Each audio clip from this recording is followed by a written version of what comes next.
Good afternoon, everyone, or good morning, depending on where you are. Thanks to everyone for attending this seminar. And sorry for starting the seminar a little later than usual. There was some kind of internet connection problem here. Okay, right. First of all, my name is Yoshinori Nishizaki. I'm a member of the Department of Southeast Asian Studies here at the National University of Singapore. I'm the coordinator of the seminar series in our department this semester. We have organized 4 seminars in our department this semester, which all revolve around the theme of contentious politics. And today's seminar is the second of the 4. And today we are very fortunate to have Ajahn Dr. Aim Sinpeng as a speaker. Let me briefly introduce her. She is currently a senior lecturer in the Department of Government and International Relations at the University of Sydney. She received her PhD degree in political science from the University of British Columbia. And then she became a postdoc fellow at McGill University in Canada before she accepted her current position at Sydney. She's a specialist on contemporary Thai politics, especially on the issues related to democratization, authoritarianism, military rule, social movements. And she relates these big abiding themes in social sciences to what is currently a hot topic, that is the role of social media. And that's what makes her research particularly exciting. And her research works have appeared in a number of leading journals. And I'm happy to announce that her first book, a single-authored book, has just come out with University of Michigan Press. It's titled, let me get the title correct, Opposing Democracy in the Digital Age, Yellow Shirts in Thailand. Okay, okay, that's the book. Thanks for showing that to the audience, Ajahn. And she has also recently published another book, a co-edited book titled From Grassroots Activism to Disinformation, Social Media in Southeast Asia. Do you have a copy of that book with you, Ajahn? Okay, if you do, okay, that's another book.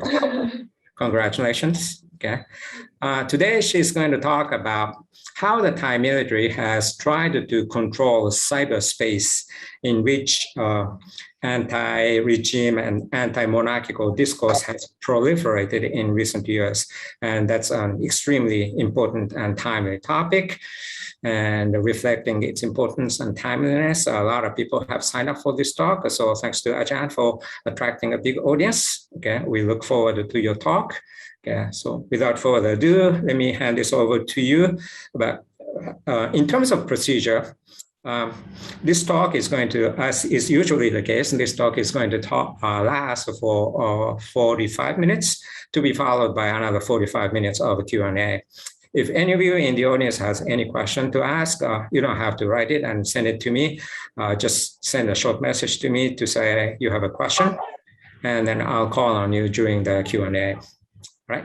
Okay. So that said, all yours, Ajahn. Okay. Are you ready? Okay. Again, it's good to have you today. Thank you so much for having me, and especially in these circumstances.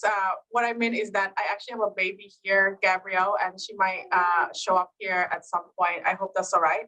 I'm really excited to be talking about this topic. I'm actually happy to spend less than 45 minutes talking, as I want to really discuss lots of questions with you. I work on Thailand mostly, but I've also recently finished projects relating to the Philippines and Indonesia in terms of elections and misinformation, and have also just recently completed a project that was funded by Australian Department of Defense that looks at foreign interference in elections, some of which actually originated from Southeast Asia. So I'm happy to talk about other wider issues relating to misinformation, cybersecurity as well. So today I'm talking specifically about information operations, or what people in Thailand often refer to in Thai actually as IO. And their role in political crisis in Thailand, and the role of Twitter in actually providing critical research data that would get us closer to better understanding this global phenomena. A few weeks ago, there was a parliamentary meeting in which an opposition MP from the Move Forward Party, who had, basically come out and said, "Look, another IO leak. I've got evidence." I've got. Sorry, I was supposed to be playing this slideshow. I've got evidence to show that there have been another confirmed cases of information operations coming out of Thai military. And these are stacks of papers that have been leaked to me by informants who are the actual soldiers who are actually performing this IO's operation. And there's even this is the account that has been leaked as an account on Twitter that has over 32,000 followers. By the way, it's still online on Twitter, so Twitter hasn't closed that down. And they're very the single most important job of this account is to promote the military and to diffuse any kind of criticisms against the military. There's another group inside the army that runs another Facebook group that basically trying to project very favorable images of the military doing very good work in Thailand, and also quote unquote spreading hate speech and fake news. And he went further by providing actual live video clips of a training provided to army personnel online, how these are your daily tasks inside IOs today. You are in charge of monitoring this particular type of speech. You're in charge of monitoring this page and that account. Very great detail, very close-up images, basically demonstrating that the person who leaked this video was sitting in this training and actually provided this video to the MPs. And this is not the first time opposition politicians in Thailand have tried to expose information operations that have been related to the military institution in Thailand, and specifically the army. This has been going on since the actual leaks discussed by politicians have been going on since 2019 periodically, but it always come out of the same political party. Used to be Future Forward Party, now it's Move Forward Party. I recently interviewed 15 different digital media organizations in Thailand. And the first question I asked them was, do you believe you're being monitored by the Thai government? And 100% of them said yes, right? So quickly, without evidence. And I think the point of this story is that perception of constantly being surveyed, regardless of whether or not they're engaged in any kind of political activity, just being a media organization or being part of a civil society, give you that sense of fear to some extent, but also acknowledgement that whatever they do, if they engage in any kind of criticism of the government, particularly the military, they're on some kind of quote list to be monitored, and they're 100% sure, some of which have anecdotes and anecdotal evidence of being trolled on different different Facebook pages. Some have been quote unquote rumored that they're on the list. Some just said, look, I don't even need evidence. I know they're watching me 24/7. That perception of fear is massive in Thailand. And I think talking to people on the ground give you a much better sense of how they actually feel versus what is actually happening to them. And this fear and widespread perception that information operations, particularly backed by state authorities, are watching civil society, are watching even media companies. It's part of a wider trend that's been going on in the world for the past decade, actually. So the Freedom House Net Forum report, which basically look at the health of internet freedom all around the world in every country every year, has recorded 11 consecutive years of freedom decline online, specifically online. And in purple are countries that have been classified as not free, not having an open internet environment. And Thailand has been in this not free country for a very long time. It slightly improved, but still in a not free category after the election in 2019. So having so-called democratically elected government doesn't guarantee that you can have an open and free internet environment. But what Thailand is going through is not an exception. It's actually part of a global trend that's also happening in advanced democracy, where basically 73% of internet users now live in countries where individuals are being arrested and jailed for what they do online. 61% live in countries where governments are actually employing pro-government commentators to manipulate public opinion.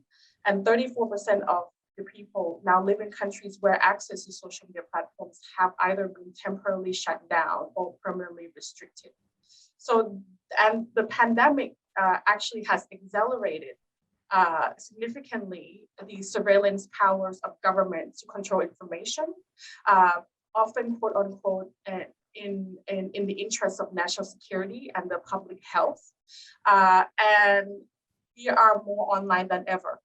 And we are more vulnerable than ever. Cyber attacks have actually increased by 300 times. 300%, sorry. So cyber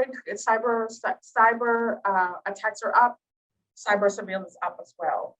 And we all are increasingly online and feeling vulnerable, but having to use all these tools. Information operations are actually a military term that look at the space of information space as a space of warfare. It's a very militaristic term because it's been used pre-internet era, thinking about how to basically fight a war using information arbitrage or information leverage. So if your opponent has less information than you, then you have an information advantage. So how does this play out now, all with social media being so ubiquitous around the world?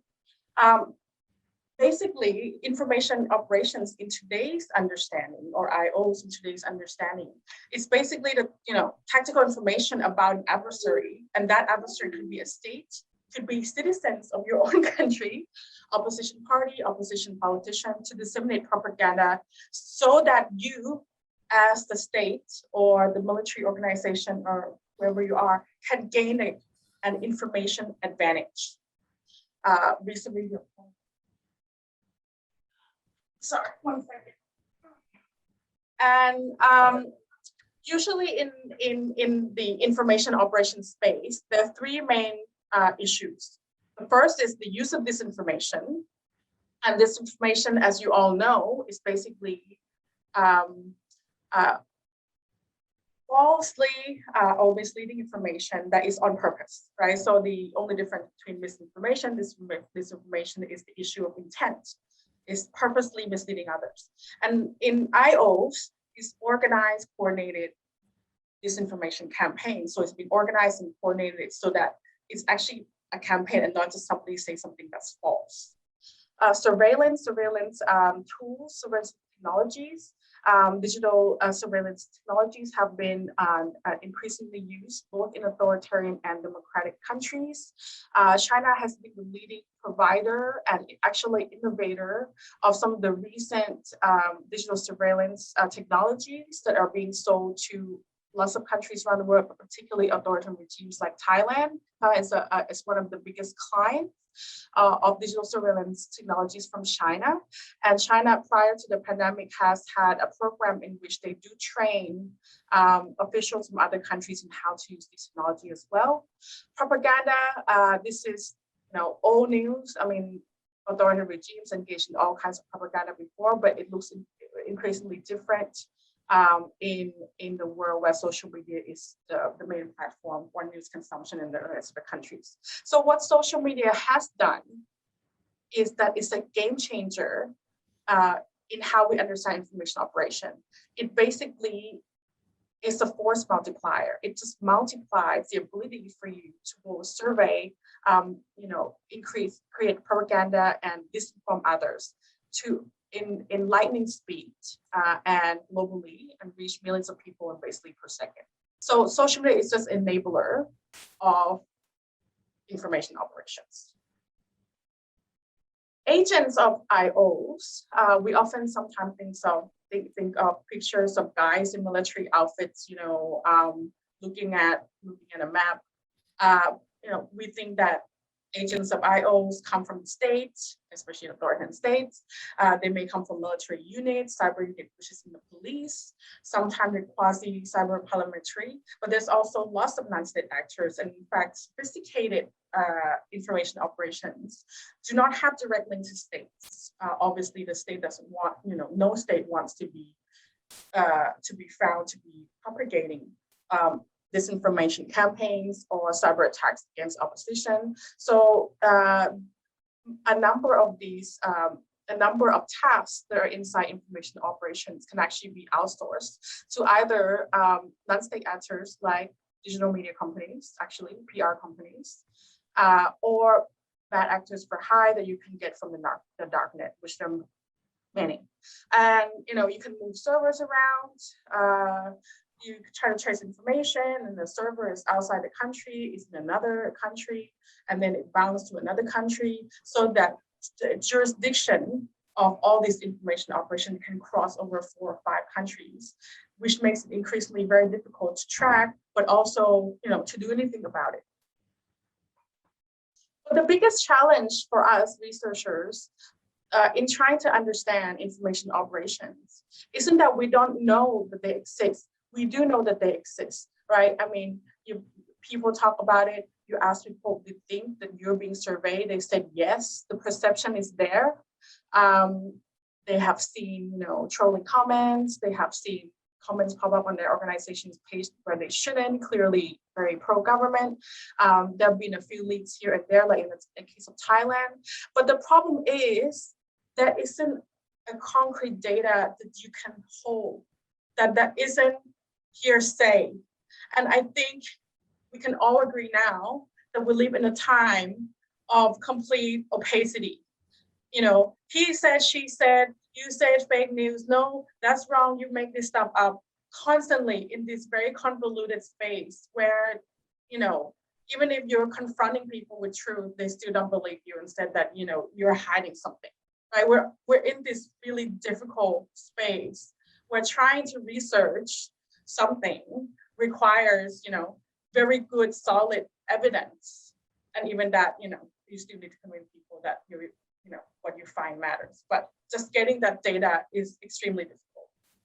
And I think that's the biggest problem of studying information operations, studying disinformation campaign, studying, propaganda online, especially trying to connect that to a particular agents or particular actors. Very difficult. Data is the biggest problem. And the reason is one single reason. Data resides with private companies. Data access, very difficult, almost impossible in some cases. Since 2000, basically since 2016, well, starting with 2016 with the election of previous US President Donald Trump, and the revelation relating to Cambridge Analytica and how data had been harvested across major social media platforms in order to tip the balance of the election in someone's favor. Since then, literally every tech companies are on edge about giving information. I have received funding from Facebook prior to that. I have been able to do a lot more with Facebook and Twitter prior to that, and almost all the avenues for researching publicly available big data of major tech platforms have basically closed down for a variety of reasons, but mostly legal. And so really, whatever, basically you can either study it in a smaller scale, where you basically collect data yourself, but there's a limit to what you can do. And I'm happy to talk about this in the Q&A. or you make a partnership somehow with these tech companies so that they give you some data for you to work on. So that's the biggest problem. Attribution has always been the biggest problem with cybersecurity. Who did it? Especially sophisticated state actors that employ third-party companies to help with disinformation, with information operations. Attribution is very difficult across a number of borders. The ecosystem, meaning the media ecosystem, is very complex now. It's not just one platform, it's multiple platforms, traditional media, all of it. Who influence who, how do you know how information travel and cascades across a very network environment that is quite convoluted, but also very repressive in a number of cases. So what kind of solutions can we come up with to combat, problems like fake news, problems like hate speech, if we can't even have data to better understand, how this problem really started to begin with. So that's the kind of general information problem in many cases, data problems that researchers and journalists and civil society organizations face in trying to basically expose the issue of IOs and disinformation to others. So in 2018, Twitter took a big step in the right direction, in my opinion. And that direction is they have decided that they will release data, publicly available data, in the name of transparency, actual data, not just reports, right? So Google, Facebook, for a long time have come up with their transparency reports, which is basically a self-report that doesn't provide actual data. It just says, this year we have this amount of hate speech, and our algorithm captures 70% of them. That is a 10% improvement from previous year. And there is no way you can verify that because they don't actually give you data to study whether that's correct. That's just what they tell you, right? Twitter took a much bolder step than that and decided, you know what? I've had enough. I think there is in the public interest that we need to release some kind of data to allow researchers and journalists to be able to examine what they call stabling information operations. So they understand the definition of disinformation that they use, which is the same one that Google used and Facebook used, is called coordinated inauthentic behavior, or CIB. Coordinated inauthentic behavior is basically any kind of network, any kind of coordinated engagement to mislead others in a large scale. So, for example, you go on Facebook and there's a fake profile, right? And you think it's a fake profile, but it has all the characteristics of a fake profile. It has it has a photo of a guy. It has a very generic Western name, but nothing on the page matches up. It only posts about Duterte, for example. This is what I found in my research on the Philippines. It posts about Duterte, but the guy name is Michael Smith. Only posts about Duterte, only good things about him. And the frequency of which they post is very random, sometimes very often, sometimes it's not. And then that's just one fake profile. But if you have many like this, and the company can tell, because they can tell that these fake accounts talk to one another, and often they push out the same messages at the same time, they're automatically considered CIB. And they will get blocked or shut down. And people in the Philippines will raise their hand like, oh, I've known so many fake accounts that are still there. They don't get everything because they use robots, but that's what a CIB is. The same thing with Twitter. So Twitter is a lot easier to use fake accounts actually. There's a perception that Twitter itself is a space that is more anonymous versus Facebook or even Instagram. But Twitter used the same method to identify CIB. So, very technical, long story short, they decided since 2008 that any kind of CIB behavior that they can be sure that is linked to state entities, whether it's military, government, coming from the state, that they can be sure that they do come from that. They collected them together and put them in a file and categorized by countries. And you, as a public individual, can request to have access to that. The data is hashed, unhashed, meaning is anonymized, but you can study at least what information operations actually look like. So I think that is a huge step forward for a company like Twitter to make that progress and make that change. No other platform has followed suit, but I think it's a really important step. So some of the findings that I've discussed today is a collaboration between Twitter, me, and Stanford University. Twitter basically contacted us about a month prior to them releasing the information that they will take down accounts that they have identified as state-backed information operations coming out of the telemetry. So Stanford Internet Observatory researchers and I worked together prior to that announcement. The data was given to us by Twitter to better analyze what's really going on here, the Thai case, and why this happened. So Twitter just gave us data, they didn't say anything, and then they make a public announcement that they've taken down the account. So we were looking at, who was the IO targeting, how were they organized, and what kind of strategies they used, and what impacts they had in the politics and society as a whole, which is probably the most important one. And I'm not even sure that we really have a good answer to that right now. So we looked at 21,385 tweets from 926 accounts that have been red flagged as part of the CIV in Thailand that come out of the Royal Thai Army. We used multiple methods, but as you can see from the graph, the vast majority of tweets occur in late 2019 and early 2020 up until mid-2020. So the data here spans about 9 months, last 3 months of 2019 up until mid-2020. And I'm working on the rest of the data at the moment. So what did we find? We find that the IOs that lots of people talk about in Thailand since 2019, 2020 were actually quite low quality. So very low engagement, not very sophisticated. The majority of them were retweets of basically army accounts.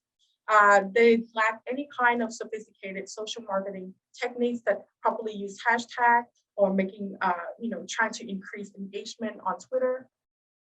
And most tweets were very obviously very pro-military. Even, as a Thai person reading it, you get a sense right away that isn't almost like an organic post, because the way the words are tweeted are almost like somebody wrote it and said, write that, tweet that. It isn't organic. It reads very, very composed, very planned. It's so obvious reading through the streets. And they use the same model that, as a Thai growing up with, the soldiers are nation builders, the soldiers are the hope of all people. They use all these slogans that are like, 50 years old, that no teenager using Twitter would ever type that. I'm sorry. It's so obvious, And I forgot to talk about the Twitter sphere in Thailand, which I will in a minute. What it was used for? Very clearly for two reasons. To target political opposition, particularly politicians from Move Forward, Future Forward Party, and neutralize any kind of anti-military sentiment that had emerged. So anytime there was negative comments relating to the army, they try to neutralize that, or they trying to shift the blame to opposition politicians. They're basically doing two things: talking about how great the military, the army is, and neutralizing or attacking the opposition. So the key players, so the key accounts that they use a lot are actually the official Twitter accounts of the army. So they didn't really come up with more, fake accounts that they did, but most of the most of the activity comes from the actual official accounts themselves. They do have set up some other fake accounts as well, but they're not used as frequently. So basically, they're basically just saying, tweet this, tag that, click the button. Like, it was very unsophisticated. It was clearly not well planned. Or if they were planned at all, they were not planned by people who do digital marketing. So there's a, which kind of makes sense, because these are like military officers who probably were not trained in social media marketing. And that's in some way a missed opportunity, but it also demonstrates how the institution may be looking at information warfare, right? Like, if we just write lots of things about us and trying to say bad things about the opposition and tag a few of these accounts, then we will help in this effort, in this information warfare effort, trying to get the public to see us in a better light. It's sort of, I think, a very basic understanding of what influence operations really is. And the other findings that I find, so these are some of the key tweets by topics. Anti-government flash mobs, Christian Forward being disbanded. Collage shooting was when an military person were involved, so they went all out about trying to basically neutralize any kind of anti-military sentiment that happened. But we also find that 1% of the tweet represented some kind of sabotage, which was interesting because this is sort of supporting what the opposition party leaks have been showing, saying, look, we have some insider people inside who really didn't want to do this, and they were being told to do this, and therefore they're basically, smuggling all this evidence of IOs to an opposition party or journalists to try to expose these. So we actually found at least, and I'm still going through the data since August last year, at least 1% of those tweets were actually anti-military, coming out of the accounts that normally would be pro-military. So we were thinking that, what is this? Does that mean this is what they're really thinking? Like, there's basically tweeting actual things they think about, and then having to do the other 90-something% about, what they were told to do. So this was really interesting. So I'm gonna end the presentation here. I wanted to talk about one more thing that I forgot to talk about, which is, why looking at Twitter. Looking at Twitter wasn't just important because Twitter has suddenly released this information about state-backed information operations to the public.